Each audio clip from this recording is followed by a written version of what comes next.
Welcome back, Nintendo collectors. Alex here with another video. Hope you're well, guys. Sorry for the delay getting this video out.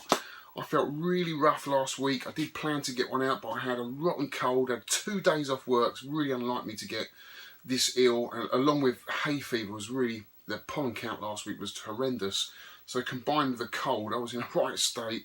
I had 2 days off. I just couldn't get a video out. I just didn't feel like it. So sorry for the day, but we're here now, and got loads of things coming out, loads of pickups to show you today. And in this video, I want to concentrate on the Super Famicom box art book, which we'll be flicking through a bit later on. But first of all, as you might have noticed, I've got a new T-shirt, Nintendo Arcade, my design off the arcade machine, of course Sheriff. And I've just changed the font to Arcade. Put the little condor up the top here and Nintendo here. So I'll be wearing this at Revival, so you know who I am. Got to thank, of course, Craig from Tournicades for putting the artwork together, and my good friend Tony Doyle, or T-shirt Tony as I like to call him, for putting the artwork onto the T-shirt and getting it out to me. So Tony, thank you so much for that, mate. Really appreciate it. I'm really pleased with it this time. I put it in the wash and it feels so much better. Honestly, it's really cool. I'm really pleased with it. So Tony, thanks, mate. If you want to get your T-shirts done, get to Tony T-shirt. Really cool. So yeah, this Saturday, before we get onto the pickups, I just want to mention the Barcade, the 4 Quarters Bar in Peckham Rye, is doing a Donkey Kong night. I will be going, and I will be part of the evening, as I'm taking my Donkey Kong machine along. And there will be competitions through the day, high score competitions on Donkey Kong, and there'll be loads of variants of Donkey Kong on loads of different consoles for you to play. So it's going to be a cool day and a fantastic evening. It's going to be on till 4 o'clock in the morning, so hope you guys can make it. It's going to be really good fun. Also, obviously, Revival coming up. I've had a lot to get together, a lot to get ready. The Sheriff trim line, which is the Sheriff I'm taking to the event. Getting a new glass for that fitted. I've had all new artwork put on there, so I've been busy doing that. The red tent is all ready to go, so that's going. I have Balloon Fight running on there, so you can play versus Balloon Fight, and I'll be taking my Space Launcher along. So it'll be a nice little niche, odd little collection of Nintendo machines for you to play. So I'm really looking forward to it. Hope you can make it to Revival, guys. It's going to be really cool. Also, I want to thank John for fixing my Sharp SF1 TV. And Roger's one as well. Did a fantastic job.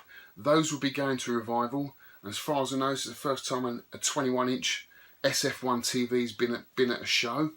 So that'll be running with a game. I haven't decided what game I'm going to put in it yet, but it's going to be there for you to play, which would be cool. So overall, loads of stuff coming up. I've got another game room tour I'm going to be filming this Sunday. So that'll be going out the following week. So look out for that, guys. It's going to be cool.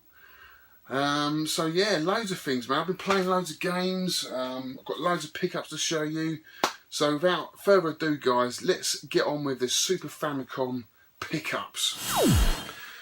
So we've got some lovely pickups this week, guys, to show you. Some real fantastic games. So I'm going to start it off with, in no particular order. I mean, normally most people leave the best game to last. I'm going to start with the best game. When I say the best game, it's not really the best game, actually. It's probably the most expensive game out of the 3.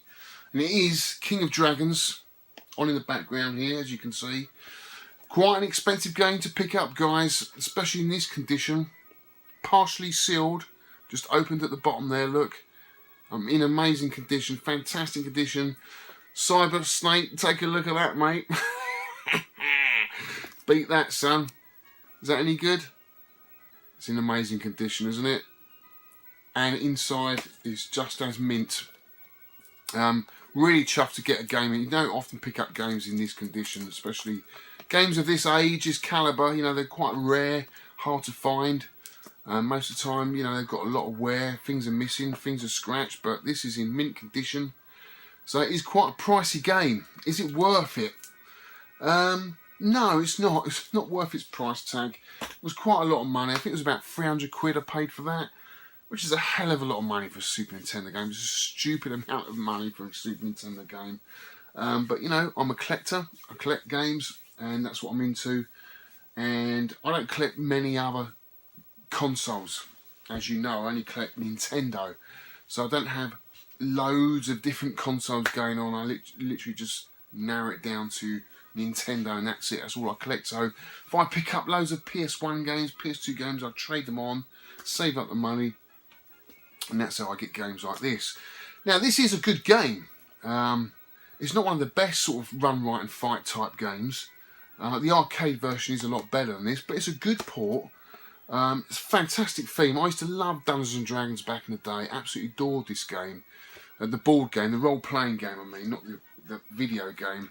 Video games kind of killed off the role-playing game because you no longer had to sit there and imagine, you know, monsters coming at you in a dungeon. You could actually play it on the screen. So this kind of killed off Dungeons and Dragons as we know it, you know, which is kind of a sad thing really, because it was a great game and really got me into reading and writing when I was a kid, Dungeons and Dragons. So it's great for kids, for learning. Really, really enjoyed it. But, you know, video games took off. And we can't knock video games either, because there's a lot of stories as well in video games that people like to read. Not in this particular one, because it is just an action arcade type game. But still, it's a cool game. I really, really like it. I'm waffling on, sorry guys, but look at the artwork on there. Really, really cool. And, you know, it's mint inside, just like the outside of the box. Fantastic game. Check it out, guys. It is worth playing, but not worth the price tag. Definitely not. Next up is Space Invaders. I really wanted this because, again, it's in immaculate condition. This is not half sealed like King of Dragons, but it is like it's just come out of the bag. Absolutely beautiful. I could not turn this down. I bought this off a guy called John, who's been selling me and Jay a lot of games. Really nice guy to deal with. John, thanks for it, mate. Really appreciate it. Give me the chance to buy some more games off you. And this is the game that started it all for me. You know, back in the day in the arcades, this is the game that we queued up around the block to play. We were totally besotted by Space Invaders as kids. We were mesmerised by the magic of the half mirror inside of the cabinet that reflect this kind of depth. We could never work out, you know, because the actual monitor sits on the bottom, but when you look through into an arcade cab, you're actually looking at a reflection, a half mirror reflection of the game. And it was always kind of baffling as a kid. We couldn't work it out. I was always trying to look around the cab to see where it was. So this game will always be, you know, be very special to me, and it's great to have it on the Super Nintendo because you've got all the different versions on here.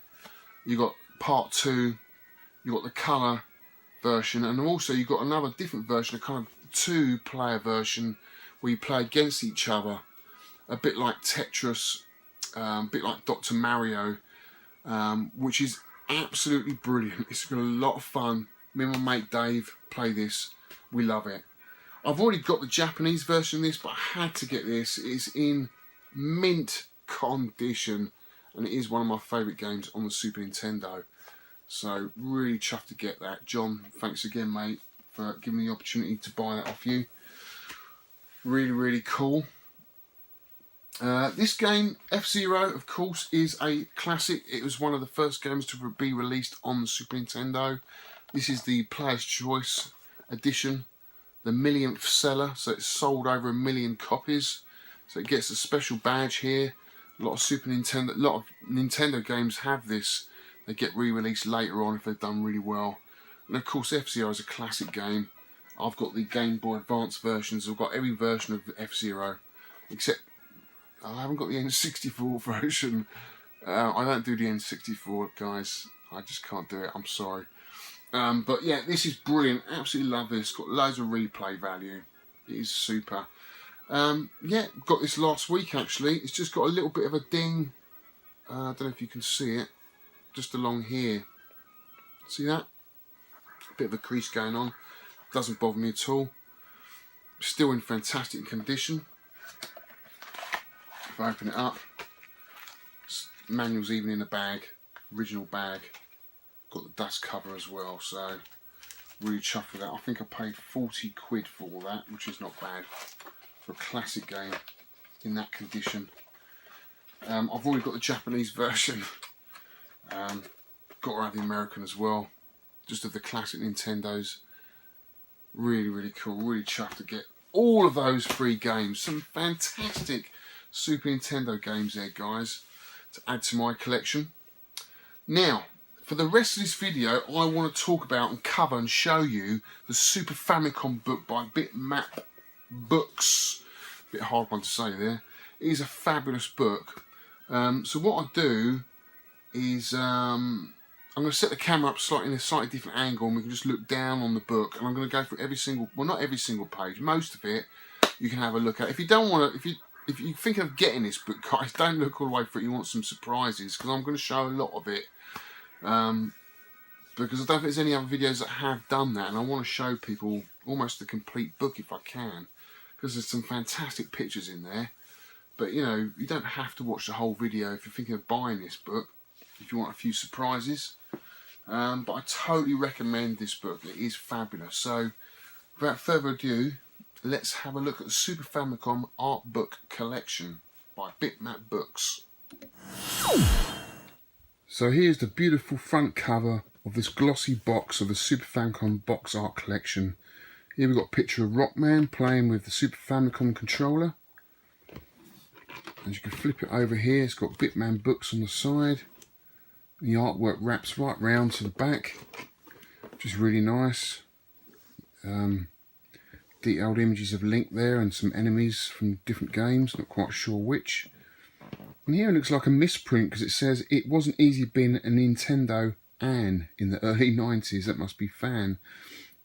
The wonderful Super Famicom was released in Europe as the Super Nintendo Entertainment System, but was hobbled by a bordered 50Hz image and delayed release schedule. True Nintendo fans got hold of Japanese console and bought their games on the grey import market.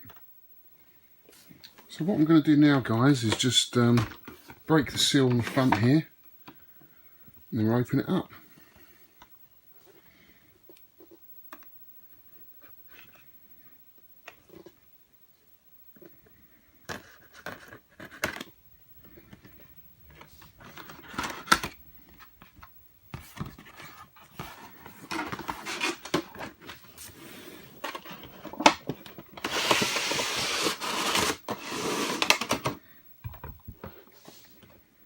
So it comes with a little booklet here, like a cautions leaflet, like you get in the Super Famicom game, which is quite nice. So same sort of size as an instruction booklet, manual, with the caution leaflets. That's really nice. And I guess this is like Super Famicom box with a plastic innards inside. And you lift it out like a cartridge. So it's exactly the same as my other book. So I'm going to keep this one sealed.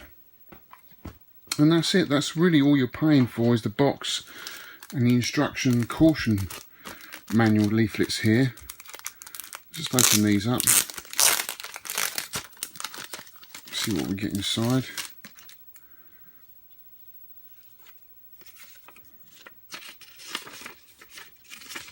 Tells me how to read a book. And not quite sure what that is. It's the manual. And we have more artwork in here. So it's like a little mini manual of the book, which is quite nice.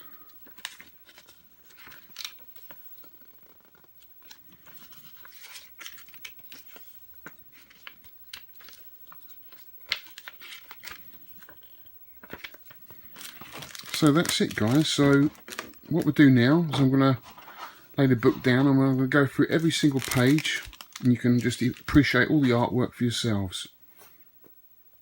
So just a quick introduction before I go through each page. It's a nice picture here. This would have been on the front cover of your box art of the Super Famicom. Got contents here, written design by Stuart Brett. And you're about to see all of the games from Stuart Brett's collection, which is quite nice. So it gives a real personal touch to the book. Got some lovely artwork here by Stephen Orton. Editorial role by Damon McFarren, he works for Nintendo Life. And as you can see, these are actual boxes from Stuart Brett's collection. And it's nice to see cornerware. And it's nice to see The price tag still left on, as you can see there in yen. Gives it a nice personal touch. You can see a bit of corner wear around the boxes there. It's really, really nice. And all of the artwork just pops out. It's because of all the different pages here, all different colours. Really, really beautiful. Even if you're not a fan of Super Famicom games, you've got to appreciate the artwork here. It's absolutely beautiful. So without going any further, I'll let you look through the book without me waffling on with some music to the background.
Well, I hope you enjoyed that, guys. Looking through this book just makes me want to buy more games. So I don't know if that's a good thing or bad thing. Not good for my bank account anyway.